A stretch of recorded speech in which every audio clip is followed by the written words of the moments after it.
그래서 지난번에 이어서 고린도후서 8장, 9장 연보에 관한 교훈을 이어서 하겠습니다. 지난번에 1번까지 했죠.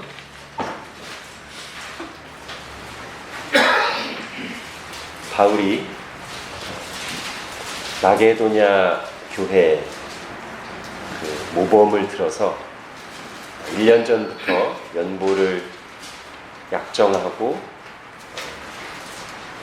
시행해 왔으나 이제 1년이 다 돼가는 이때쯤에 뭔가 격려와 완수하라고 하는 권면이 필요한 고린도 교회를 향해서 말하고 있는 내용이었죠. 지난주에 들은 부분은. 이제 오늘 살펴볼 나머지 8장, 9장 내용들은 이제 헌금과 관련된 자세, 하나님의 뜻, 이런 부분들을 주로 다루고 있습니다. 2번 읽으면서 바로 하겠습니다. 바울은 거액의 연보를 모아서 전달하는 일이 성도들의 신뢰 속에 이루어지게 하기 위하여 이 일을 맡은 사람들의 마음 자세와 평판을 자세히 소개합니다. 바울이 연보를 담당하는 일꾼으로 소개하고 있는 사람은 몇 명이며 어떤 사람들입니까? 선한 일을 할 때 바울은 어떤 태도를 취한다고 말합니까? 자, 8장 16절부터 이제 8장 끝부분까지는 바울이 지금 이 연보를 격려하기도 하고 실제로 그 연보를 다 모아지면 모금에서 거둬올 사람들, 그걸 위해서 보낸 세 사람에 대해서 자세히 설명하고 있습니다. 사실 그 고린도후서 앞부분이 어떤 내용으로 시작하냐면 추천서 내용이 앞부분에 나와요. 그죠? 2장가, 그죠? 자기가 맨 처음 인사말을 하고 나서 왜 바울이 원래 고린도 교회와 약속했던 일정을 2번이나 바꿀 수밖에 없었는지를 제일 먼저 말하고 나서 그 뒤에 나오는 게 이제 추천서 얘기잖아요. 그러면서 바울은 아니 내가 여러분에게 따로 추천서를 보여줄 필요가 있느냐? 나를 통해서 하나님이 나를 사용하셔서 여러분 고린도 교회가 세워졌으니 여러분이 곧 나를 추천하는 그리스도의 추천서가 아니겠느냐, 이런 얘기를 하죠. 그래서 지금 고린도 교회에 대해서 바울이 추천서가 필요 없다는 얘기를 하지만 사실 바울이 그러면 교회와 사역자들을 위한 추천서가 전혀 필요 없느냐라고 할 때 그렇게 주장하는 건 아닙니다. 바울 사도와 고린도 교회 관계 속에서 지금 바울 사도가 고린도 교회에게 나갈 때 특별히 추천서가 필요 없다는 얘기지, 바울이 이 시대 또는 앞으로 올 시대를 향해서 사역자들을 향한 어떤 검증이나 추천서, 이거의 용도를 근본적으로 부정하는 것이냐 할 때는 그렇지 않다는 거예요. 왜냐하면 바울이 그의 바울 서신을 보면 몇 군데 사역자들에 대한 소개, 일종의 추천서죠. 그게 바울 서신을 쓰면서 이 사역자는 참으로 믿을 만한 사람이다. 특히 그 사람이 어떤 사람이냐면 바울 서신을 지금 그 교회에 전달하는 사람일 거예요. 주로 전달한 사람이면서 바울의 편지를 가져가서 그 교회에 전달도 하고 바울로부터 받은 권면, 그 교회를 향한 권면이나 어떤 조치해야 될 일들을 해야 될 사람이잖아요. 그때 바울이 자기가 직접 안 나가고 그 사람을 대신 서신 전달자로 바울 사도를 대신해서 그 교회를 권면하고 그 교회가 당면한 일을 다룰 사람으로 그 사역자를 보내면서 그 서신서 내부에 추천의 글을 쓴다는 것이죠. 일종의 추천서랍니다. 그리고 다른 데도 보면 추천서라고 할 만한 내용이 있어요. 그래서 추천서가 필요할 땐 필요합니다. 바울이 고린도 후서에서 추천서가 필요 없다고 한 것을 너무 광범위하게 적용해서 사역자를 위한 추천서가 전혀 필요 없다, 그건 아니에요. 때로는 필요합니다. 가장 신뢰할 수 있는 사람으로부터 추천이 들어온다면 그게 좋은 거겠죠. 여러분가 교회에 만약 예를 들어서 목회자를 청빙하는데 아무 뭐 없이 그냥 받을 수 없잖아요. 그죠? 믿을 수 있는 사람으로부터 또는 믿을 수 있는 기관으로부터 어떤 추천서도 받고 검증도 하고 그래야 청빙하는 거 아니겠습니까? 그죠? 그리고 우리가 또 다른 곳에 어떤 사역자를 보내거나 할 때 우리가 그런 역할을 해야 된다면 할 수 있겠죠. 지금 바울이 그렇게 하는 거예요. 바울이 디도를 포함해서 3명의 이 연보 담당자들을 고린도 교회에 보내면서 일종의 추천서라고 할 수 있는 대목이 이 대목인 것입니다. 고린도후서 8장 16절부터 24절까지가 이름은 디도만 나오기 때문에 이렇게 해야 되겠죠. 디도 형제 1 형제 2 그죠? 이렇게 보냈습니다. 근데 디도 얘기는 앞에서도 나왔어요. 그죠? 디도는 이전에도 바울의 편지를 들고 한번 고린도 교회에 나갔던 사람이죠. 고린도 교회가 아마 이 3명의 사람 중에서 제일 잘 알고 있는 사람일 거예요. 우리 잠깐 7장으로 가볼까요? 7장에 보면 디도가 지금 어떤 마음으로 고린도 교회에 나갈지 우리가 짐작할 수 있습니다. 이미 지지난 시간에 한 겁니다만 7장 6절부터 보십시오.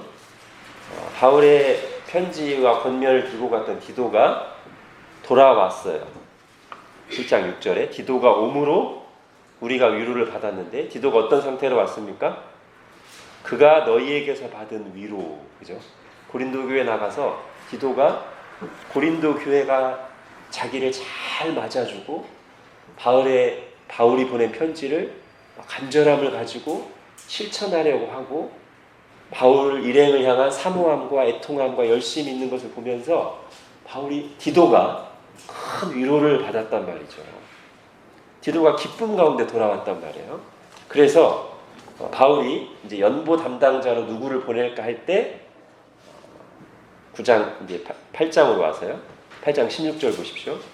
너희를 위하여 같은 간절함을 디도의 마음에도 주시는 하나님께 감사하오니 그가 권함을 받고 더욱 간절함으로 자원하여 너에게 나갔고.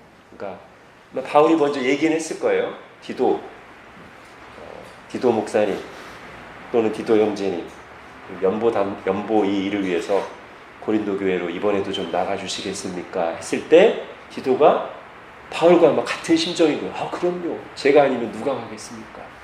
이미 고린도 교회에 한번 다녀왔고 고린도 교회에서 좋은 기억이 있잖아요. 그러니까 제가 가야죠 당연히 하면서 권함도 받았지만 같은 간절함과 자원하는 마음으로 디도가 나갔다는 것이죠. 그죠? 자, 그리고 이제 또 한 형제, 그와 함께 그 형제를 보냈으니, 자, 이 사람에 대해 소개는 이런 겁니다. 첫 번째는 이 사람은 복음으로서 모든 교회에서 칭찬받는 사람입니다. 이제 다른 역본들은 대부분 이걸 조금 풀었어서 복음을 전하는 일로 명성을 떨치는 사람, 복음을 전하는 일로 칭찬 있는 사람 이렇게 돼 있어요. 대부분 역본이 아마 뭐 그런 뜻일 겁니다. 그러니까 이 형제 원은 디도 말고 이 두 번째 사람은 복음 전하는 자 같아요. 그죠? 복음 사역자.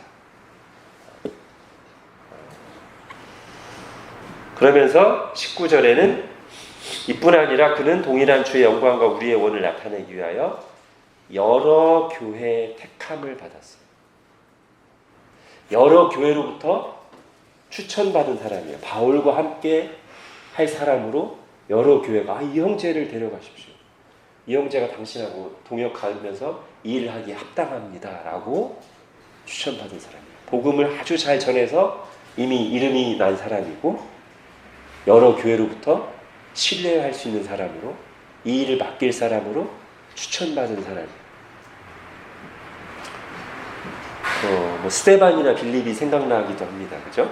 스데반과 빌립이 맨 처음 예루살렘 교회에서 사도들이 처음에 모든 걸 다 하다가 복음 사역 전파, 말씀 사역과 재정 일을 다 감당하다가 사도들이 이제 교회가 어느 정도 커지고 나서 그걸 다 할 수 없기 때문에 사도들은 말씀 전하는 일과 기도하는 일에 전념하기로 하고 사도들 다 맡았던 일 중에서 이 재정과 구제 일을 맡을 사람들 새로 세우잖아요.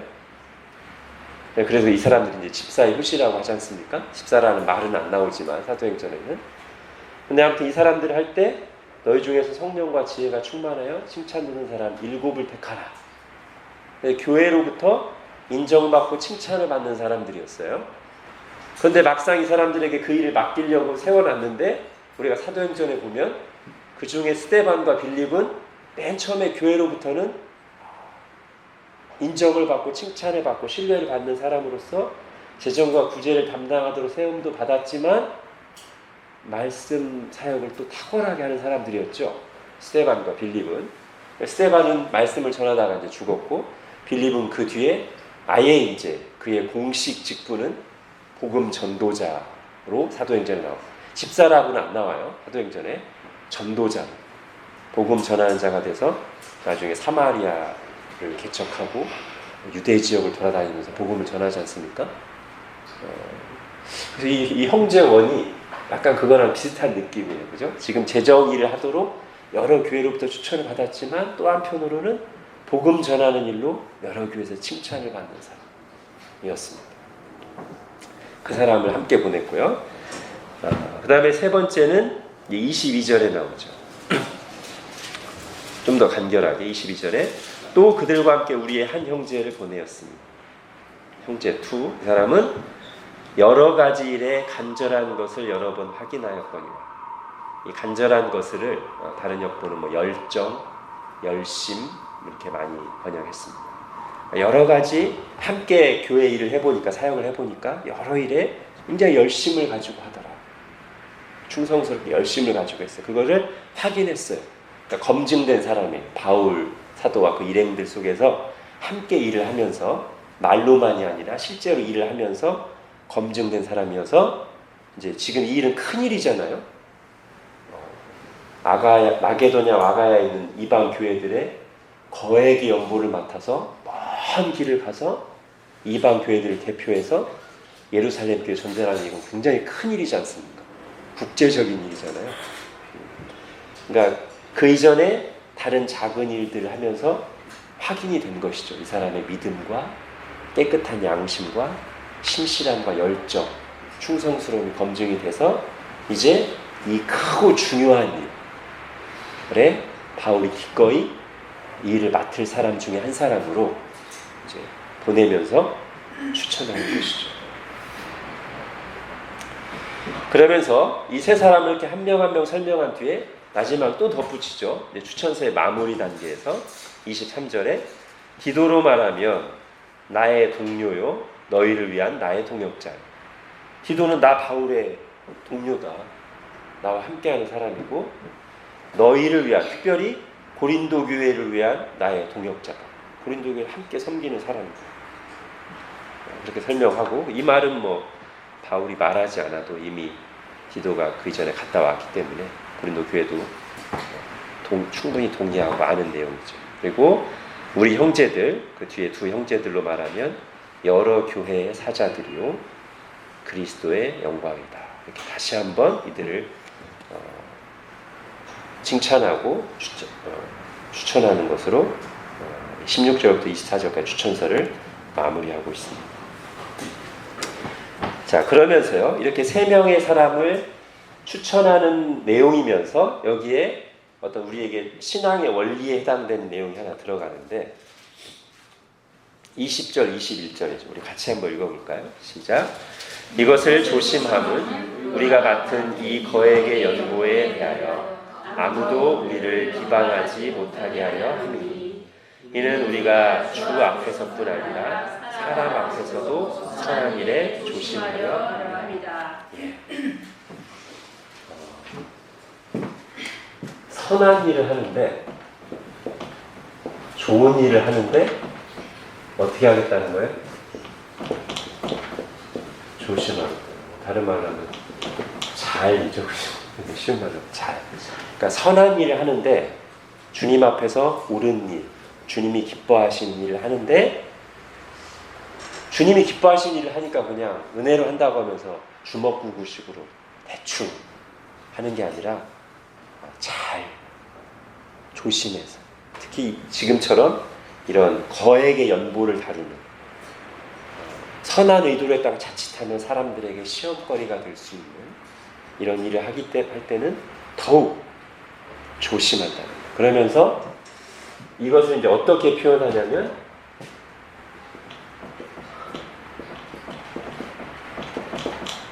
주님 앞에서 그게 아니라 사람 앞에서.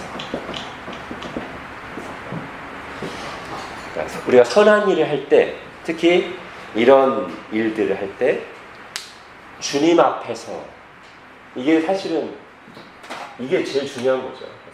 주님 앞에서, 하나님 앞에서 우리가 모든 일을 할 때 이게 뭡니까? 우리 한 2달 전에, 2달 더 됐나요? 설교 제목 이거 적었죠? 주만 이제 하나님으로 바꾸면 포함되오잖아요. 하나님 앞에, 이게 가장 중요한 태도예요. 그런데 보통은 이제 바울이 그 얘기를 많이 하는데, 이 문제에 있어서는 이 조심이라는 거와 연관돼서 하나가 더 추가된 거죠. 사람 앞에서도, 이런 일을 할 때는 사람 앞에서도 잘 해야 된다. 여러분, 똑같이 이제 앞에서라는 말, 단어, 이제 원어로도 같은 단어예요. 똑같이 앞에서라는 말이지만 사실은 우리가 이제 더 깊이 들어가서 이 의미를 생각하다 보면 조금은 달라요. 그죠?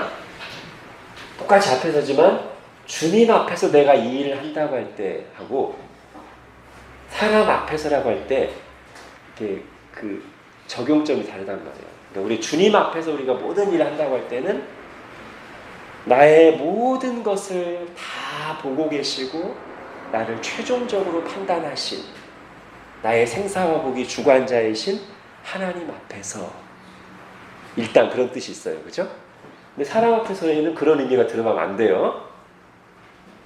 우리가 사람 눈치 보는 게 아니잖아요. 사람 앞에서라는 말이 사람 눈치 보다는 말이 아니에요.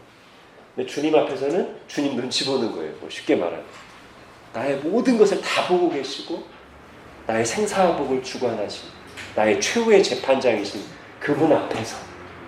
근데 사람은 그런 존재가 아니란 말이에요. 그러니까 똑같이 앞에서라는 단어를 쓰지만 그런 의미는 안 들어가요. 또 하나, 주님 앞에서라고 할 때는 주님을 경외하고 주님을 두려워하고 라는 뜻이 분명히 들어가요. 그럼 사람에게는 또 그런 뜻이 들어가면 안 돼요. 사람이 두려워서. 아니죠. 그래서 주님 앞에서라고 할 때는 결국 이런 표현이 가능합니다. 주님께 잘 보이게. 그죠? 근데 지금 말한 그 세 가지는 사람 앞에서 해서는 다 해당이 안 되는 거예요. 그리고 해당이 안 돼야 돼요. 사람이 우리의 생사하고 주관자도 아니고, 사람을 두려워해서도 안 되고, 사람에게 잘 보이려고 해서도 안 돼요. 근데 그 세 의미가 주님 앞에서 해서는 다 들어가야 되는 의미예요. 그죠? 그럼 사람 앞에서는 뭘까요? 요 지금 문맥에서 생각할 때 우리가 사람 앞에서도 잘하려고 한다. 이것은 뭐 잘 보이려고 하거나 뭐 그런 게 아니고, 결국 말하면 사람을 위해서예요. 이거는 우리가 이 일을 함에 있어서 사람들이 볼 때도 잘하지 않았다가는 투명하고 신뢰감을 주게, 정직하게 잘하지 않으면 사람들이 이것 때문에 혹시 걸려 넘어지거나 시험에 들거나 분란이 생기지 않도록 하기 위해서, 사람에게도 신뢰감을 주고 이렇게 하기 위해서 라는 뜻에서 이게 들어갔죠. 그죠? 이것은 사람을 위해서라고 하는 게 적당할 수 있어요. 자, 어쨌든 선한 일을 할 때 그 목적이 선하다고 해서 방식을 우리가 대충 하지 않도록 주의해야 되는데, 특히 이런 문제에 있어서, 재정 문제에 있어서는 그래야 된다. 투명하게, 바르게, 신뢰할 수 있게 해야 되죠. 그것이 지혜로운 것입니다. 예수님이 사실은 그 전도를 보내면서, 제자들 전도 훈련을 보내면서 크게 어떤 두 방향을 주셨잖아요. 뱀같이 지혜롭고 비둘기같이 순결하게, 그죠? 사람의 악함 때문에 그 두 개가 필요하다고 했잖아요. 근데 이제 이것도 약간 그것에 좀 약간 다른 느낌이긴 하지만 그것을 적용해도 될 것 같아요. 이 부분도, 그죠? 비둘기같이 순결하게 정말 주님 앞에서 정직하게 바르게 해야 되는데 또 지혜롭게 사람들이 볼 때도 신뢰감을 줄 수 있게 조심해서 시스템을 잘 갖춰서, 그죠? 이렇게 말할 수 있겠죠. 자, 그러면서요, 이제 그러면 요것을의 구체적인 게 뭐냐면 이제 요거예요. 무슨 뜻이냐면 우리가 선한 일을 주님 앞에서와 사람 앞에서도 조심하려고 하게 한다. 이것 때문에 사람들이 혹시 우리를 비방하거나 걸려 넘어지는 일이 없도록 사람 앞에서도 이 선한 일을 잘 하려고 하는데, 그 선한 일을 조심해서 잘 하려고 하는 방법이 뭐냐면 사람을 잘 세우는 거예요. 그 일을 맡을 사람을 잘 세우는 게 선한 일을 잘 하는 거예요, 이 경우에. 그래서 지금 세 사람을 믿을 만한 사람, 신뢰할 만한 사람, 다른 교회나 사람들이 봤을 때 이 세 사람이 연보를 맡아서 추진한다면 그러면 믿을 수 있지 뭐. 이게 지금 요거에 해당하는 거잖아요, 그죠? 사람 앞에서도 신뢰할 수 있게. 가장 좋은 방법이 뭐냐면 사람들에게 신뢰할 수 있는, 하나님 앞에서 바르게 서 있는 이 일에 합당한 자들을 잘 세우는 것이에요. 특히 어떤 일에서 그럴까요? 지금과 같이 재정 일이라든지 아니면 어떤 교회의 본질적인 일, 중요한 방향을 결정하는 일을 하는 사람을 세울 때 검증된 사람을 세운다. 확인된 사람. 그렇죠. 그래서 여러분, 그게 대표적으로 항존직이잖아요. 디모데후서 3장에 그 항존직을 세우는 조건 내지는 원리가 나오지 않습니까? 목사, 장로, 집사잖아요. 즉 말씀과 치리와 재정을 맡은 사람들을 교회에서 세울 때 신중하게 세워야 되고 확인되고 검증된 사람을 세워야 된단 말이죠. 여러분, 저는 봉사의 종류에 따라서 조금 유연할 수 있는 일들도 있다고 생각합니다. 이런 말씀과 치리와 재정과 어떤 교회의 중요한 방향을 결정하는 그런 일이 아니라면 조금 부족해도 우리가 그 사람을 키워주기 위해서나 할 수 있다고 생각해요.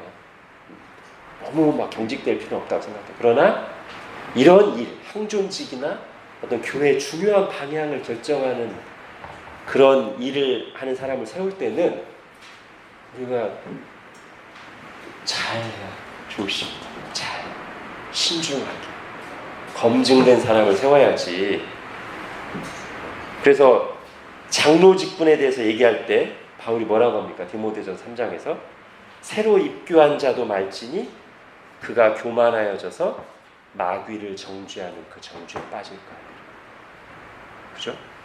새로 왔는데, 교회 온 지 얼마 안 됐는데 막 말도 굉장히 잘하고 막 똑똑한 것 같아. 그러니까 그냥 어떤 교회의 중요한 일을 결정하는 사람들을 선출하는데 그냥 교회 온 지 얼마 안 됐는데 그냥 선출하는 거예요. 뽑는 거예요. 그럼 그게 어떻게 생각하십니까? 이게 좋은 게 아닙니다. 그렇게 하시면 안 돼요. 다른 일은 맡길 수 있어요. 근데 말씀과 치리와 교회의 중요한 일을 결정하고 재정 일을 맡길 때 교회 온 지 얼마 안 되는데 믿음이 확실하게 검증도 안 됐는데 나 똑똑해 보이고 말 잘하니까 나는 저 일하기 부담스러운데 저 사람 그냥 시키죠. 그렇게 하면 안 된다고요. 아시겠죠? 자, 그 다음에 두 번째, 요거랑 연관되는 건데 첫 번째는 그의 정말 적합한 사람, 검증된 사람. 아까 보면 그런 검증이란 해당되는 거가 그게 나오잖아요. 몇 번 나오잖아요. 18절에 이 사람은 복음으로서 모든 교회에서 칭찬받는 사람. 19절에 여러 교회의 택함을 받아. 그죠? 22절에 여러 번 확인하였거니와. 이게 다 이제 검증에 대한 내용이잖아요. 교회적으로 검증된 사람. 그죠? 그게 이제 첫 번째고요. 선한 일을 조심하는 첫 번째고, 두 번째는 새 사람이라는 거에서도 우리가 좀 교훈을 받아야 돼요. 새 사람. 지금 이 거액의 연보를 전달하는 일에 새 사람을 보낸다고요. 왜냐하면 이것은 우리가 가진 성경적인 인간관에 의해서 모든 사람은 죄인이에요. 그렇기 때문에 저 사람 믿고 맡겨야지. 재정을 한 사람에게 맡기고 아무 확인도 안 하면 위험합니다.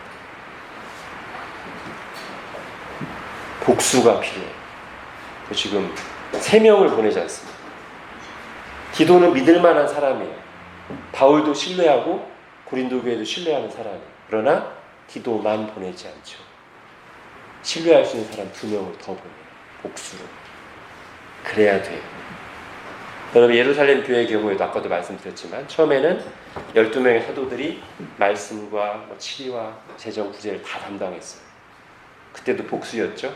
그 뒤에 우리는 이제 말씀 사역과 기도에 전념하겠다고 해서 재정과 구제 맡을 사람을 따로 뽑을 때 몇 명을 뽑았어요? 7명을 뽑았잖아요. 복수로 감당했다고요. 교회의 집사들은, 재정 담당자들은, 재정 담당 기관은 복수여야 됩니다. 그래서 교회 헌금 개수할 때도 혼자 하면 안 되죠. 그죠? 그럼 저 사람을 못 믿는 거예요? 그게 아니라니까요. 그죠? 그 사람은 믿기 때문에 세웠지만 복수를 해야 된다고. 2 이상. 그죠?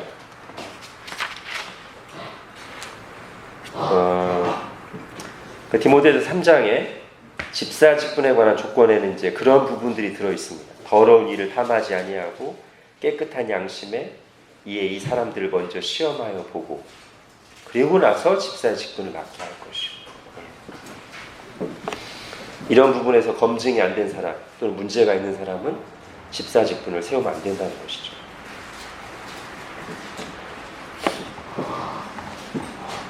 자, 이제 3번으로 가겠습니다. 추천서 부분은 끝났고 3번 9장 앞부분입니다. 바울은 고린도 교회가 미리 준비해서 연보를 드릴 수 있도록 형제들을 보내서 권면합니다. 나가야 지역의 교회들이 어떻게 마게도냐 교회들에게 도전을 주었습니까? 바울이 형제들을 보내 고린도 교회가 연보를 미리 준비하도록 하는 이유가 무엇입니까? 자, 여러분 9장 1, 2절을 한번 같이 읽고 보겠습니다. 시작. 성도를 섬기는 일에 대하여는 내가 너희에게 쓸 필요가 없나니 이는 내가 너희의 원함을 알미라. 내가 너희를 위하여 마게도냐인들에게 아가야에서는 1년 전부터 준비하였다는 것을 자랑하였는데 과연 너희의 열심이 헉 많은 사람들을 분발하게 하였느니라. 여기서 이제 바울이 하는 어떤 중요한 일이 하나 나오는데요.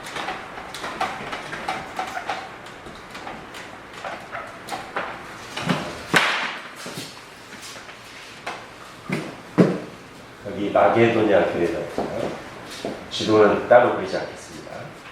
여기가 마게도냐 지역이고, 그 다음에 그 밑에가 아가야 지역이죠. 아가야에 고린도가 있죠.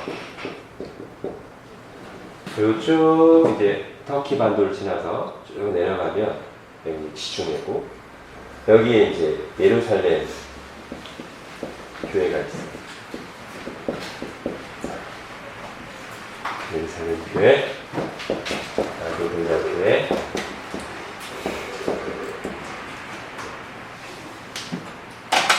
지금 바울이 우선 첫 번째 하는 일은 이 마게도냐 교회들, 이방 교회들이죠. 그리고 고린도 교회를 포함한 아가야 교회들에게 말을 해서 지금 예루살렘 교회가 극심한 가뭄 때문에 경제적으로 굉장히 힘든 시간을 보내고 있다. 그러니 여러분들이 자원하는 마음으로 헌신해서 이 교회를 위한 연보를 했으면 좋겠다. 바울이 얘기해요. 그죠?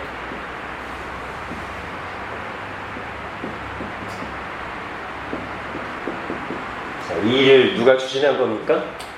바울이 추진한 거죠. 물론 이쪽에 있는 사도나 장로들로부터 바울에게 연통이 왔을 수도 있어요. 어쨌든 바울이 지금 이 일을 전체를 맡아서 추진하고 있습니다. 그 다음에 바울이 또 하는 일이 뭐냐면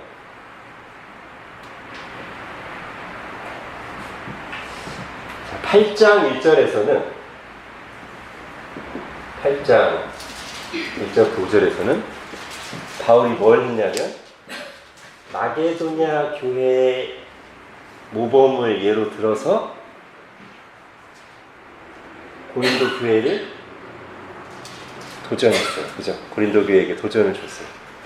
마게도냐 교회는 정말 그런 굉장한 환난과 극심한 가난 가운데서도 정말 자신을 헌신해서 힘에 지나도록 예루살렘 교회를 위해서 했다. 하나님 주신 은혜가 아니겠느냐. 이렇게 함으로써 고린도 교회를 이렇게 독려했단 말이에요. 도전을 줬단 말이에요. 근데 그 이전에 무슨 일이 있었던 거예요? 지금 9장 1, 2절에 보니까 마게도냐 교회에 가서 또 어디 얘기를 했어요? 아가야 교회 얘기를 했어요. 그래서 아가야 교회는 1년 전부터 약정을 해서 예루살렘 교회를 위한 연보를 준비하고 있대요. 여기에 얘기를 한 거예요. 그래서 지금 바울이 어떤 지금 중요한 일을 하고 있냐면 이 교회들을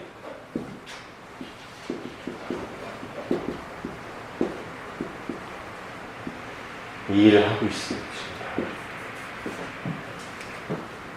아주 실제적인 섬김, 헌신을 하게끔 바울이 가르치고 또 서로 교회들이 함께 선한 일에 도전을 받고 격려를 받도록 하는 일을 하고 있어요.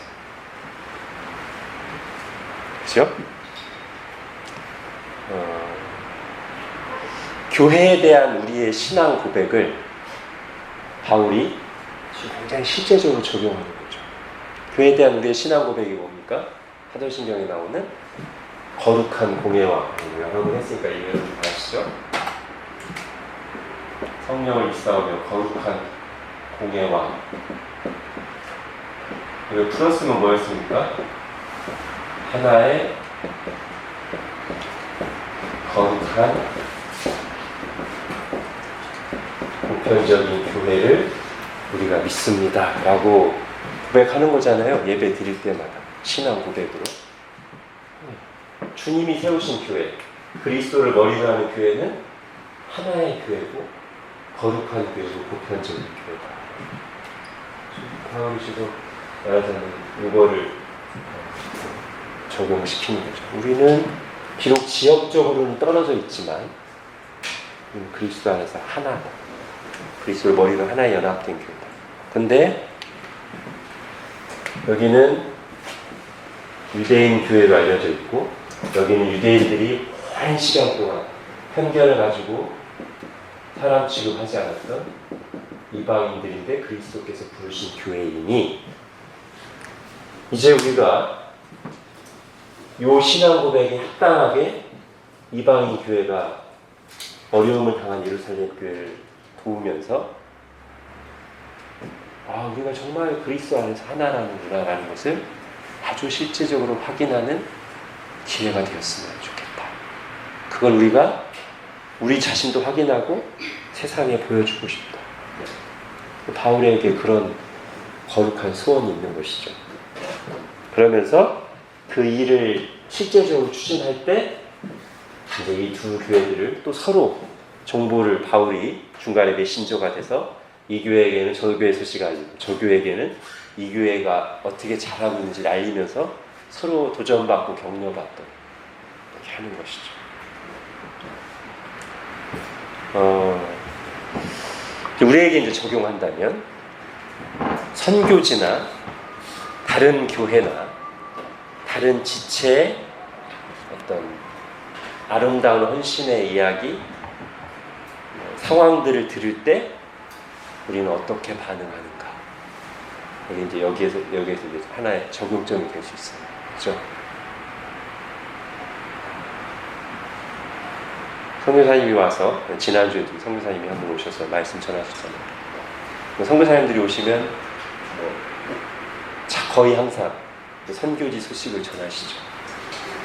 선교 보고를 하시죠. 그럴 때 우리가 어떻게 반응하는가?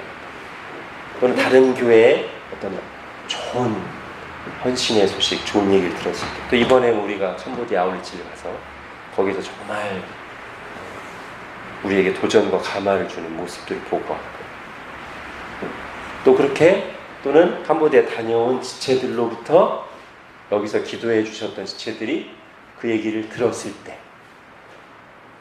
자, 이런 경우들에 우리가 어떻게 반응하는가? 이거죠.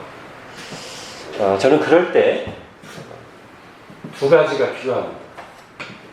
이 두 가지가 다 있어야 됩니다. 첫 번째는 분별이 필요해요. 일단 이게 뭐냐면, 여러분, 모든 교회, 모든 신자들이 다 똑같은 상황과 부르심에 있는 게 아니거든요. 똑같이 할 수 없어요. 국내와 선교지가 다르고요. 선교지와 선교지마다 또 상황이 달라요. 저희가 이번에 갔던 캄보디아는 제가 수년 전부터 가고 싶었어요. 제가 김대원 선교사님 워낙 제가 존경하고 좋아하기도 하고, 거기가 이렇게 아울리치를 가서 활동하기에 최적화된 장소예요. 이번에 아마 가보신 분들 아실 거예요.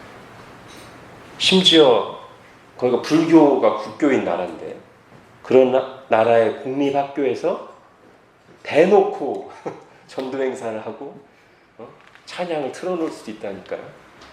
그런데도 그 학교 교장 선생님이 와서 같이 적극적으로 참여해요. 이런 데가 어디 있어요? 선교지가. 근데 이거를 다른 데에 다 적용할 수 없단 말이에요. 왜 캄보디아 이렇게 하는데 다른 데 못하냐? 못해요. 하면 안 돼요. 중국에 가서 이렇게 하면 선교 못해요. 당장 다 추방되죠. 그렇지 않고 조심해도 지금 작년에 엄청 추방됐는데, 오영대 선교사님에게 김대현 선교사님이 하는 걸 요구하면 안 돼요. 그렇게 할 수가 없어요. 윤광희 선교사님에게도 요구해서 안 돼요. 다 선교지마다 상황이 다 다르단 말이에요. 거기에 맞게 해야 돼요. 또 국내와도 다르시고, 그러니까 우선 분별이 필요해요. 근데 분별만 하고 있으면 안 되죠. 그렇죠?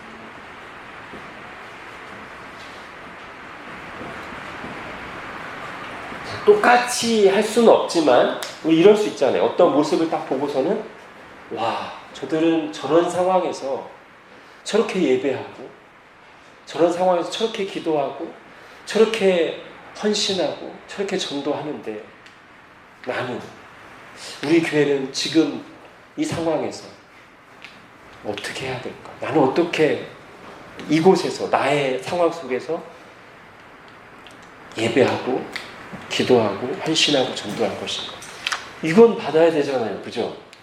똑같이 할 수는 없지만, 분별이 필요하지만, 그러나 그들이 하는 다른 곳에서 들려오는 상황들, 어려운 상황일 수도 있고 좋은 상황일 수도 있는데, 어려운 상황이라면, 아니 저 어려운 상황 속에서 저렇게 예배를 사모하고 예배하고 전도하는데 우리는 이런 도전이 가능하겠고, 꼭 어렵지 않더라도 정말 이렇게 막 헌신적으로 어떻게 하는 모습들을 보고 왔다면, 와, 그래, 내가 너무 그동안 안주하고 있지 않았는가, 이럴 수 있잖아요. 그죠? 그런 걸 받아야 되죠. 도전과. 그러니까 마게도냐 교인들은 그걸 잘했어요. 아가야 교회가 1년 전부터 약정을 하고 예루살렘 교회를 위한 연보를 지금 하고 있다. 말을 들었을 때 마게도냐 교인들이 이렇게 반응하지 않았단 말이에요. 우리가 대충 지금까지 상황을 보면 어떤 진작이 좀 가능하냐면 마게도냐 교회는 큰 환난 가운데 있고 극심한 가난 속에 있어요. 그죠? 여기 보면. 반면 아가야 교회는 그거보다 좀 상황이 나아요. 그리고 아마도 고린도 교회가 다른 데보다 더 넉넉할 거예요. 그러면 마게도냐 교인들이 아가야 교회 얘기를 딱 듣고 나서 아가야 교회는 넉넉하니까 그렇죠. 지금 상황이 살만하니까 예루살렘 교회를 위한 연보도 할 수 있는 거지. 우리 코가 석장되지. 이렇게 하지 않았다는 거예요. 마게도냐 교회가. 또는 아가야 교회 이야기를 들려주는 바울 사도 얘기를 들으면서 근데 왜 그런 얘기를 우리한테 하세요? 부담스럽게? 이렇게 하지 않았다는 거예요. 마게도냐 교회가 어떻게 반응했습니까? 8장 1절 5절에 보면 환난의 많은 시련과 극심한 가난 중에 있으면서 그들이 힘대로 할 뿐 아니라 힘에 지나도록 자원하여 이 은혜와 성도 섬기는 일에 참여할 수 있도록 우리도 하고 싶습니다. 우리가 비록 상황이 어렵지만 우리도 이 거룩한 일에, 이 사랑의 실천에, 이 은혜 베푸는 일에 우리도 참여하고 싶습니다. 라고 간절히 자원하고 힘에 지나도록 해서 그들이 먼저 자신을 죽게 드리고 풍성한 연보를 넘치도록 했다. 이런 것이죠. 그리고 그것을 바울은 8장 1절에서 하나님께서 마게도냐 교회들에게 주신 은혜라는 말로 표현하고 있습니다. 그렇게 할 수 있는 게 은혜다. 그 환난과 어려움 속에서도 다른 형제 교회를 돕기 위해, 더 어려운 지체들 돕기 위해 자원하고 힘에 지나도록 헌신한 그 모습, 그런 것이 그게 하나님께 은혜 받은 모습이다. 이렇게 말하고 있습니다. 그리고 바울은 바로 그 마게도냐 교회를 이제 다시 가져와서 여러분의 얘기를 듣고 그 어려운 가운데서도 도전을 받아서 그렇게 열심히 헌신한 마게도냐 교회의 모범을 보이면서 이제는 여러분이 그 마게도냐 교회로부터 도전을 받으십시오. 여러분이 1년 전부터 약정하지 않았습니까? 그리고 1년 전부터 약정했던 그 모습이 다른 교회들에게 그렇게 강력한 도전을 줬지 않습니까? 이제 여러분이 다시 도전받을 차례입니다. 여러분 1년 전에 약정한 것을 성취하십시오. 그렇게 말하는 거예요. 그렇죠? 그러니까 우리가 똑같은 이야기를 들어도 도전과 과마를 받는 사람들이 있는가 하면 삐딱하게 부적치고 가는 사람들 있잖아요. 어떤 게 좋은 겁니까? 다른 교회, 다른 지체들의 헌신과 섬김에 대한 이야기를 들을 때 잘 분별하면서 동시에 그들의 좋은 것, 그들에게 베푸신 하나님의 은혜를 겸손히 인정하고 도전받으면서 나도 더 힘을 내서 더 주님의 은혜를 구하면서 주님을 힘차게 섬겨야지 라고 하는 것이 은혜 받은 모습이다.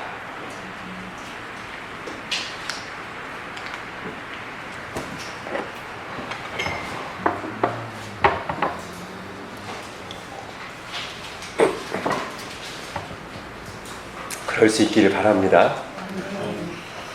그러니까 이제 앞으로도 가끔씩 선교사님들이 와서 말씀을 전하실 수도 있고, 또는 꼭 선교사님이 아니어도 다른 교회를 섬기시는 목사님이나 교수님 오셔서 말씀을 전하실 수도 있고, 또 우리 중에 올해처럼 일부 형제 자매들이 나가서 아울리치를 하고 올 수도 있고 그럴 수 있는데, 그 모든 경우에 우리가 정말 열린 마음을 가지고 한편으로는 잘 분별하고 또 한편으로는 참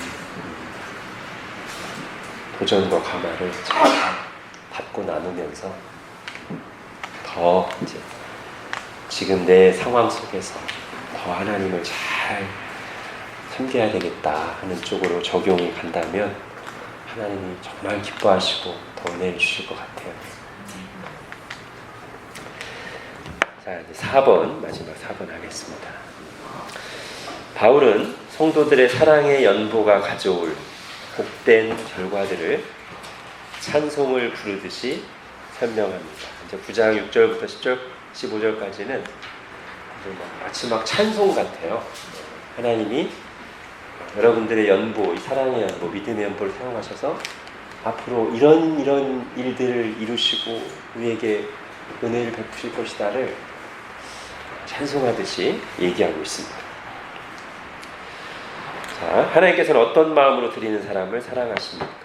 하나님께서는 즐거이 드린 사람에게 어떤 복을 주십니까? 다른 지체들의 필요를 채우기 위해 드린 연보가 어떤 좋은 결과들을 가져옵니까?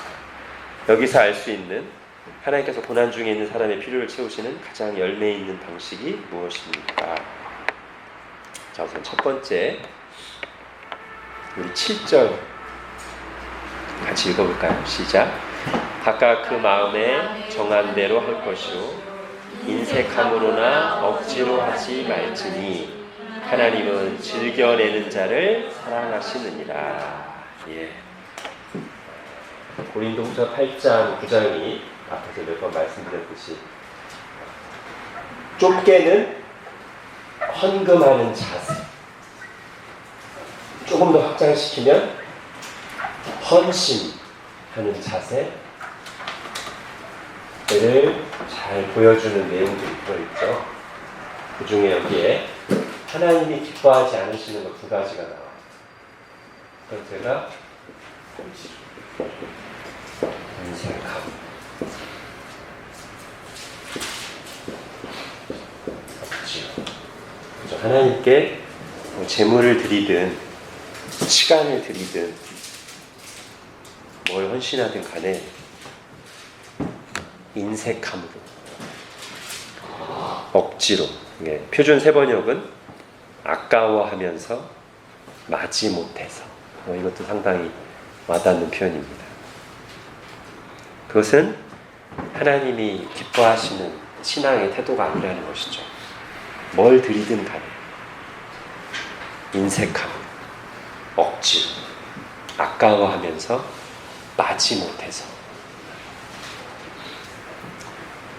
자, 오늘 본문은 이제 여기까지 나오는데 요거와 연관되는 또 하나 하나님이 싫어하시는, 하나님이 받지 않으시는 헌신의 자세가 있죠. 뭘까요? 마태복음 6장에 보면 사람들에게 보이려고 구제하지 마라, 금식하지 마라, 기도하지 마라 나오죠.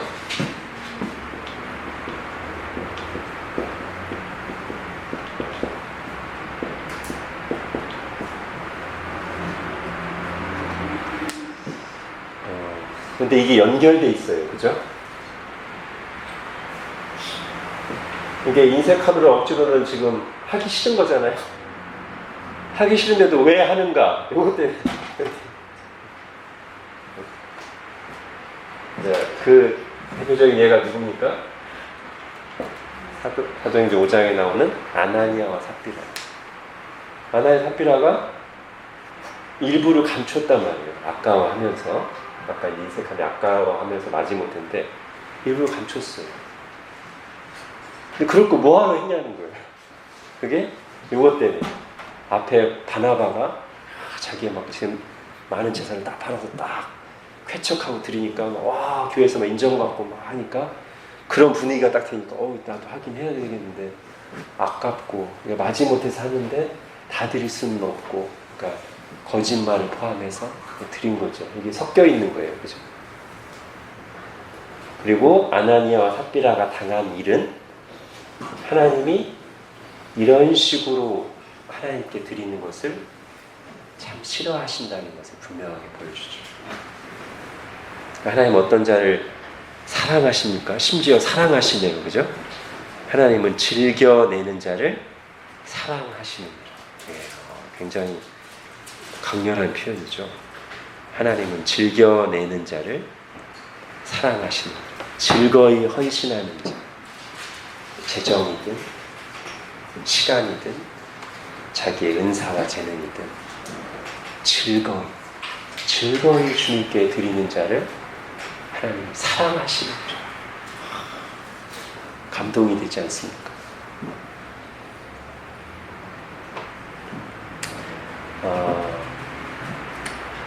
왜 근데 그럴까요?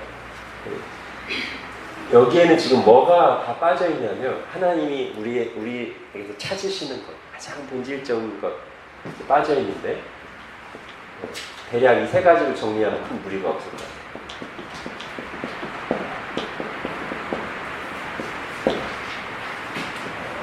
우리가 하나님께 뭔가를 드릴 때 어떤 것들이 동기가 되어야 되느냐 할 때 이 세 가지가 아마 가장 기본일 것 같아요. 일단 감사, 그죠? 하나님께 받은 구원에 대한 감사. 하나님이 내게 있는 모든 것이 하나님으로부터 왔다는 것을 인정하면서 감사하는, 감사로 제사를 드리는 자가 나를 영화롭게 하나니, 그죠? 감사가 있어야 되는데 여기엔 그런 게 없는 것이죠, 그죠? 인색함, 억지로 마지못해서 사람들에게 보이려고는 이걸로 드리는 게 아니겠죠, 그죠? 그 다음에는 우리가 하나님께 뭔가를 드릴 때는 믿음으로 드리는 거죠. 하나님 정말 이것을 받으신다는 믿음. 그리고 갚아주시는 하나님. 그죠? 주라. 그리하면 너에게 줄 것이 곧 후이 되어 누르고 흔들어 넘치도록 하여 너에게 안겨주라. 하나님이 나의 이것을 받으신다. 하나님이 나의 이것을 기쁘게 받으신다는 믿음. 상 주신 하나님, 갚아주신 하나님에 대한 믿음이 있을 때 우리의 본성에서 나오는 이런 것들을 극복할 수가 있죠. 그 다음에는 하나님 즐겨내는 자를 사랑하신다고 하는데 우리가 하나님을 사랑하는 마음 또는 형제 사랑을 실천하기 위해서 어떤 필요가 있는 곳에 저기에 저런 필요가 있구나.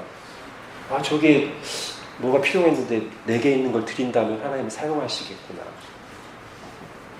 사랑의 마음으로 드릴 때 하나님 기뻐하시죠, 그죠? 근데 여기에는 이런 게 다 빠져있다. 그러니까 하나님이 안 받으시고 싫어하시고 즐겨낸다고 할 때는 괜히 즐거운 게 아니라 이게 있어서 즐거운 거예요, 그죠?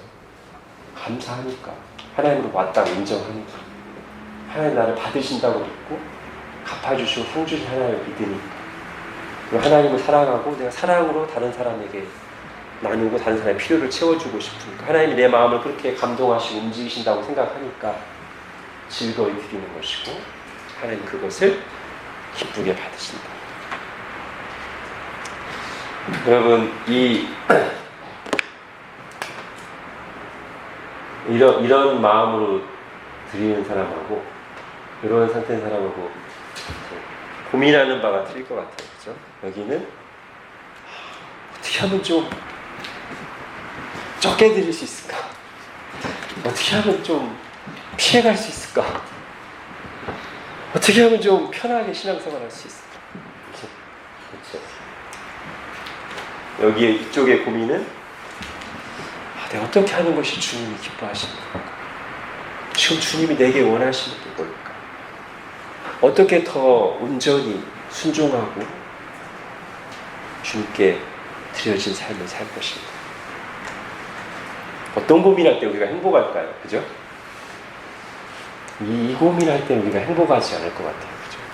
어떻게 하면 편하게, 어떻게 하면 미꾸라지처럼 빠져나가서, 어떻게 하면 적게 드리고 안 드릴 수 있을까?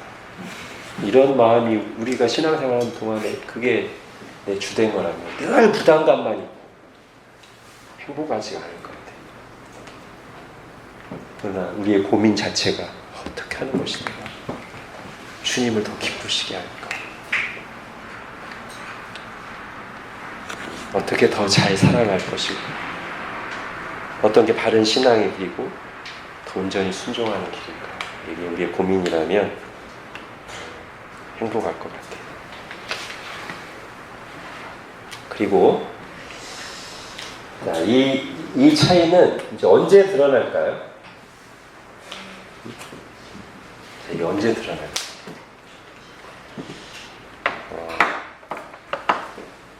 그러니까 다른 사람에 대해서 판단하고 옳고 그름을 이야기하는 거는 쉬워요. 아, 그래 저렇게 하는 게 맞지. 아, 저건 아닌데. 이건 쉬워요. 또는 다른 사람들, 또는 무슨 대단히 헌신하는 사람들의 다큐나 영화를 보고 감동받는 것도 쉬워요. 그때는 아직 내 속에 있는 게 잘 드러나지 않아요. 언제 드러날까요? 내가 정말로 감사하는, 정말 믿는, 정말 사랑하는 게 드러나는 것은 실제로 내 시간과 돈을 들여야 될 때, 그때 드러나죠. 그죠? 실제로 뭐가가 나에게서 빠져나가야 될 때, 그때 드러나는 것이죠.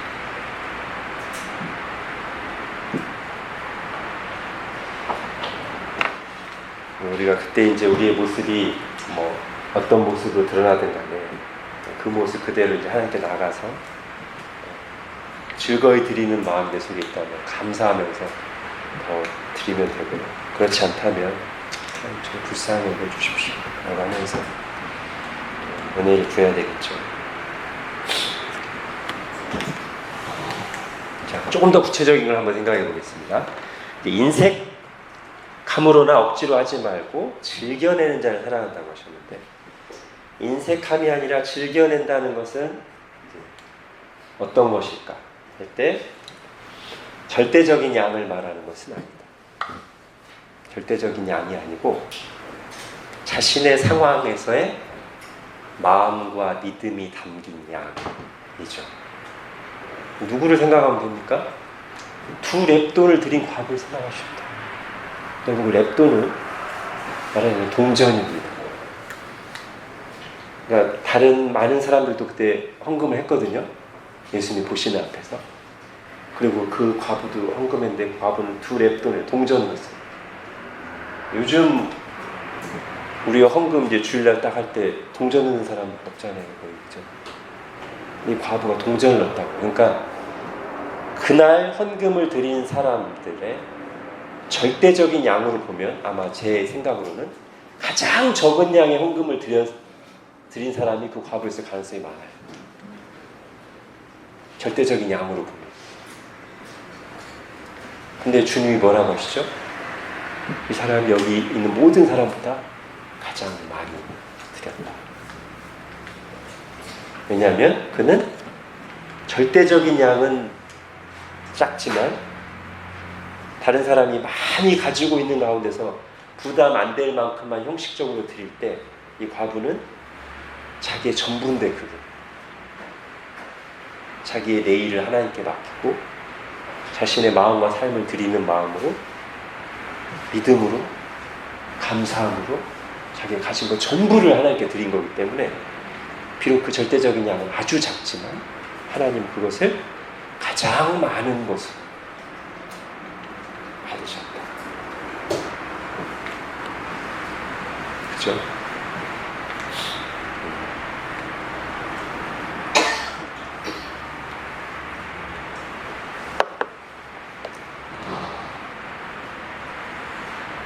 그래서 정리하면 올바른 재정 사용과 헌상의 기본 방향은 평소에 정직하게 벌고 규모 있게 쓰면서 하나님의 필요를 따라 드릴 때 또는 하나님께 마땅히 드려야 될 것을 드릴 때 형제를 섬길 때 아까워하지 않고 즐거이 드리는 것이죠. 그것이 하나님 기뻐하시는 겁니다. 그리고 이것은 오늘 본문에서 여기까지 나가야 되는데 이것은 개인적으로 뿐만 아니라 교회적으로도 적용돼야 합니다. 지금 오늘 본문에 나온 게 그거잖아요. 그죠? 지금 개인이 아니고 마게도냐 교회와 아가야 교회가 예루살렘 교회를 위해서 드리는 얘기를 하고 있단 말이에요.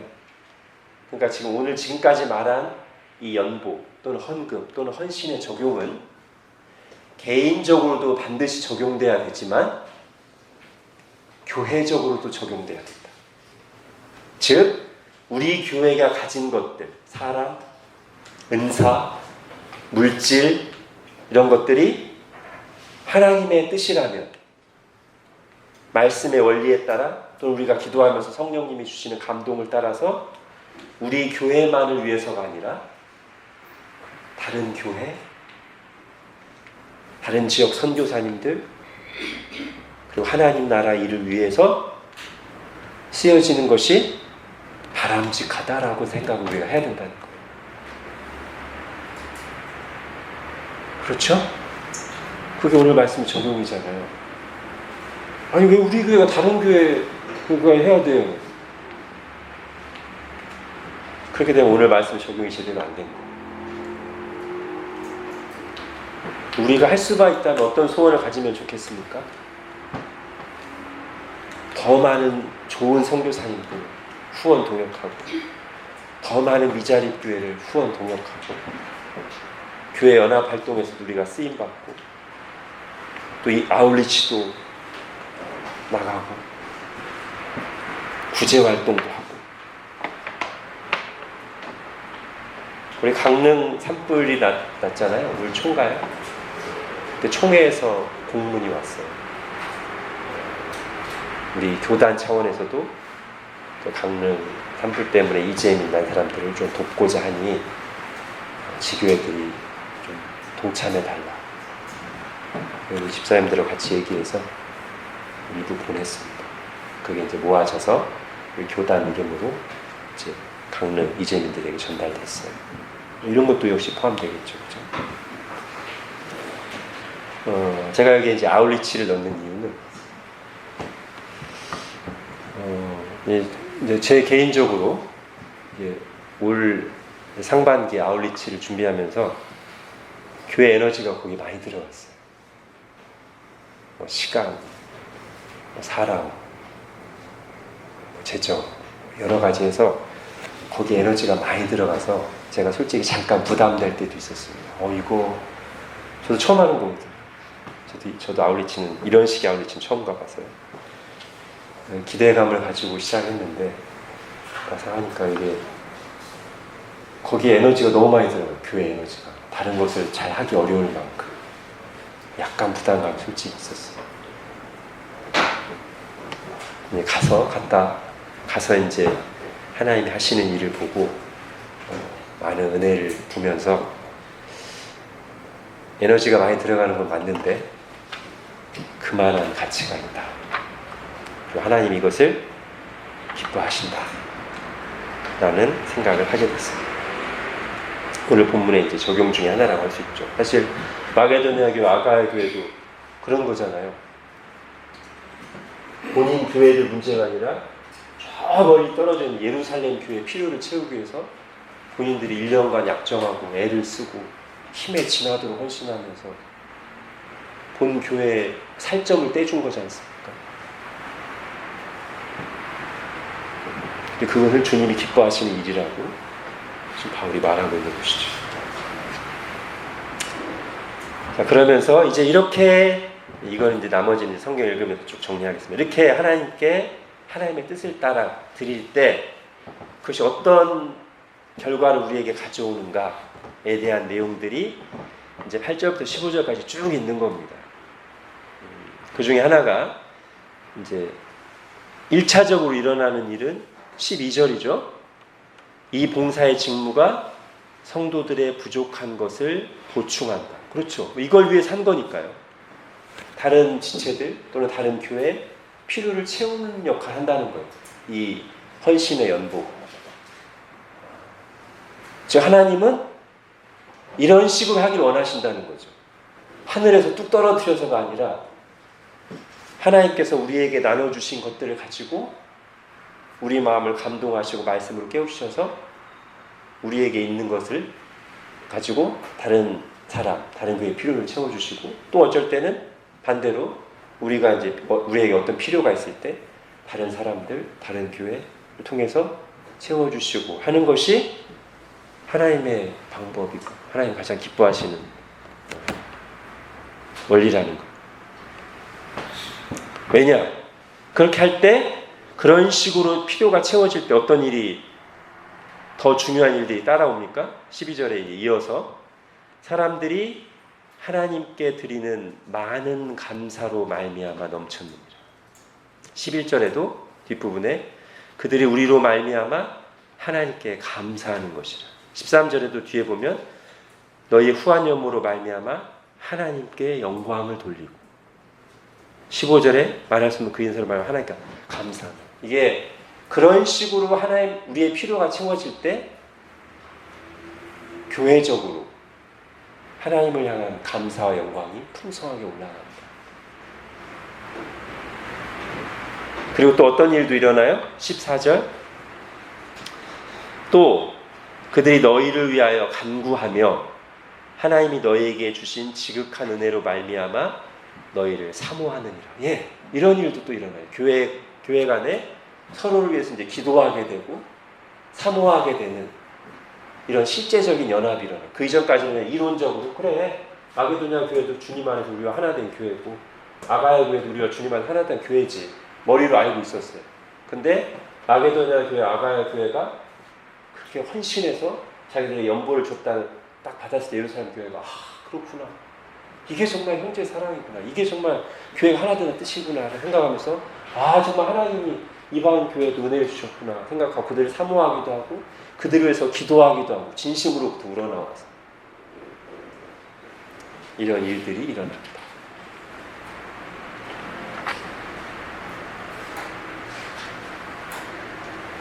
아마 지금 캄보디아에 있는 일부 캄보디아인들이 우리 교회를 생각하면서 마음으로부터 우러나서 기도하는 사람들이 있을 겁니다. 자, 그래서요, 고난 중에 있는 사람의 필요를 채우시는 가장 열매 있는 방식은 방금 말씀드렸듯이 은혜를 받은 신자 또는 교회가 하나님 말씀에 순종해서 성령의 인도하심을 따라 자원하여 다른 형제, 다른 교회의 필요를 채워주는 것이 가장 좋은 방식.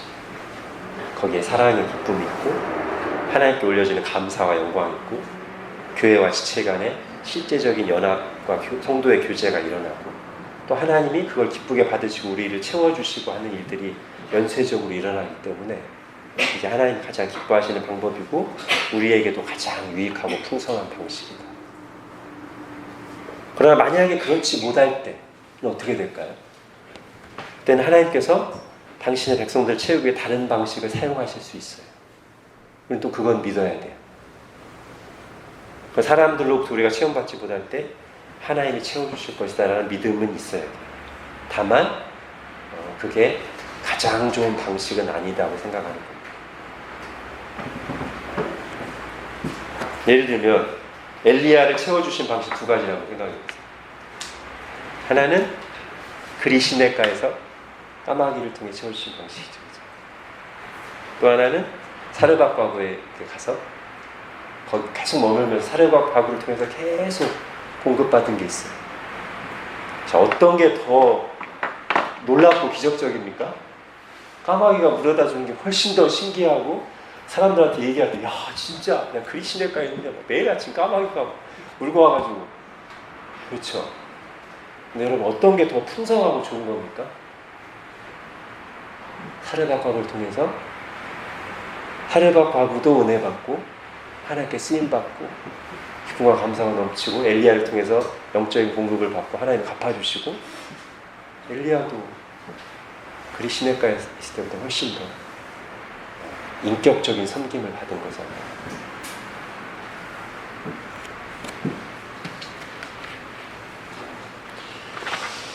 네, 하나님이 우리에게 그런 마음도 주시고 믿음도 주시고 점점 더 그렇게 사용해 주시기 바랍니다.